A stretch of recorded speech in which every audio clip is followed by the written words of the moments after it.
is recording. Yeah, I was going to say, I may or may not pause this, but try not to say anything too libelous. So what do you think of Colleen Rooney? And best films in Ireland, eclipsecinemas.com. Now, I should remember to open the mic. That helps a lot. Good afternoon, Collie. How are you? And welcome to Films on Thursday, Friday.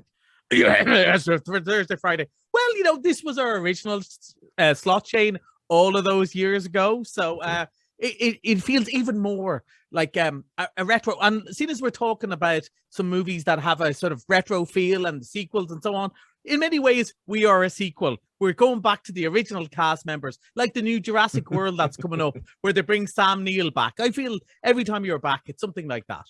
Very good, very good. Enough of the plumossing now. Let us get straight into it. And what are we starting with?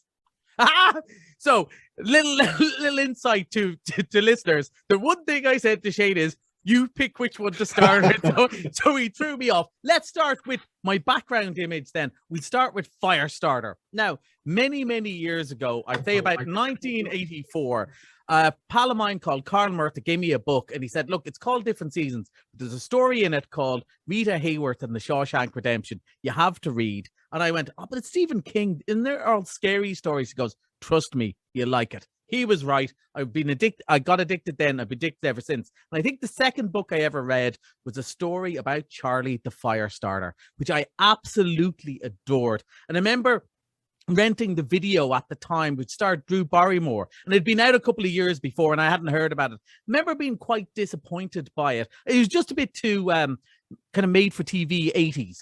So I was delighted when they went to. I heard they were making a new version of this story because, like a lot of Stephen King stuff, the TV or movie adaptations, particularly the ones in the 80s and 90s, weren't great. There's been some really good ones lately. So I always think that some of Stephen King's best stories are the ones that maybe have a touch of supernatural, but there's kind of in a logical world. So in this story, there are a load of college kids. It was originally set in the 60s. They were being experimented with by the government, giving them LSD and drugs and so on, which is something that did happen. And in the Stephen King world, they get very mild psychic powers, except two of them just fall in love, get married, and they have a kid. And unfortunately, the kid has very strong psychic powers. And every time she's upset, fires seem to appear from everywhere. The government are chasing them. Do they want to, get rid of her? Do they want to use her? Nobody knows. And it's a story about a family on the run behind the government. Speed conspiracy theory before I would have known that phrase. I thought this was a cracking story the first time. So I went in going, oh, don't mess this up. And I'm glad to say they really haven't.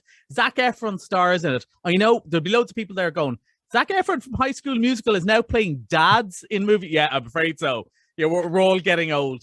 And one of the things they do is they get the essence of the story, they update it a little bit, but they just go flying straight into it. For example, that little bit backstory I told is pretty much done in the opening credits. So we hit the story running. And my favorite thing, an hour and a half, we're out the other side. They tell the story, entertain us all, and it's great. And it's one of those. This is my kind of movie. Yeah, it's one of those I don't really want to say too much because either people will have read the book and there is a slight difference in the direction it goes, which I think works now in 2022 in a way that wouldn't have worked in 1983. And for anybody who hasn't heard the story, well, the less you know about it going into it, I think the more you'll enjoy it. It is a 16th horror movie, but it's not very scary. It's more of a thriller, exciting, shocking. And I think maybe because it's supposedly a 10-year-old in the role. Maybe that's why the rating is higher. It's not particularly gory or anything like that. I thought this was tremendous Friday night, Saturday night popcorn horror entertainment. I think people really like it. So that's Firestarter, and that is out this weekend. 94 minutes, as I say, great. That is absolutely my. That's how you do it. Yes, for sure, for sure. Next, we are moving on to Father Stew.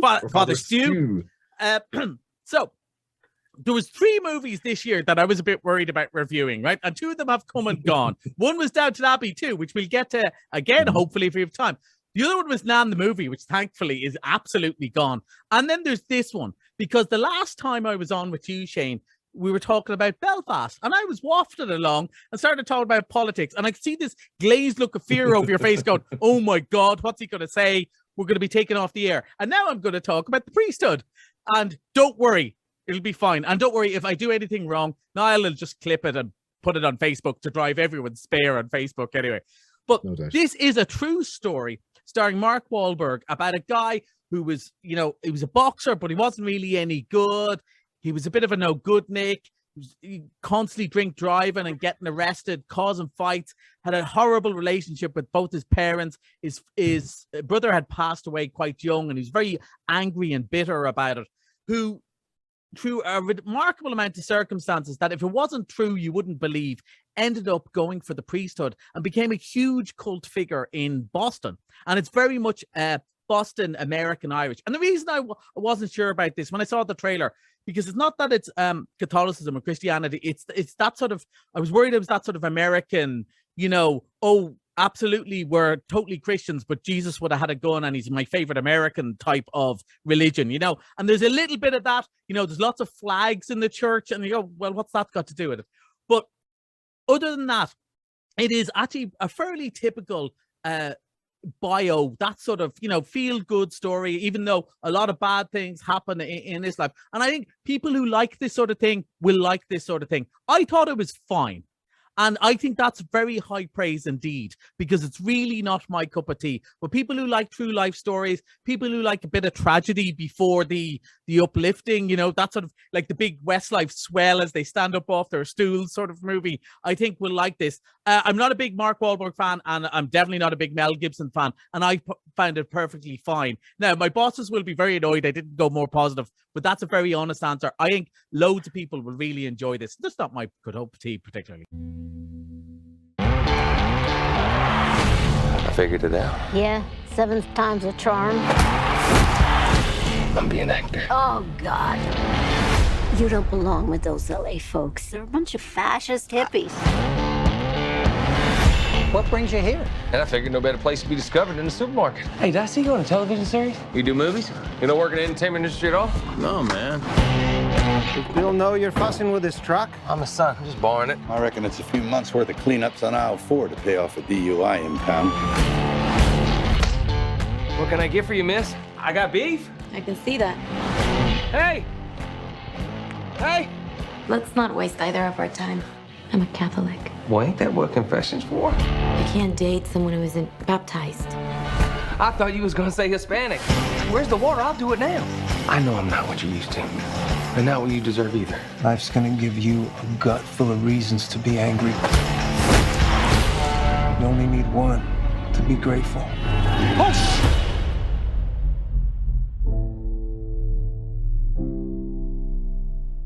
I think God saw something in you worth saving. But it's up to you to decide what you've got to offer. It's the place you told me you believed in me. And I thought it makes sense being back here to do this.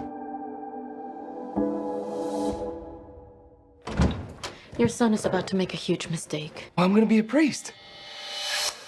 For Halloween.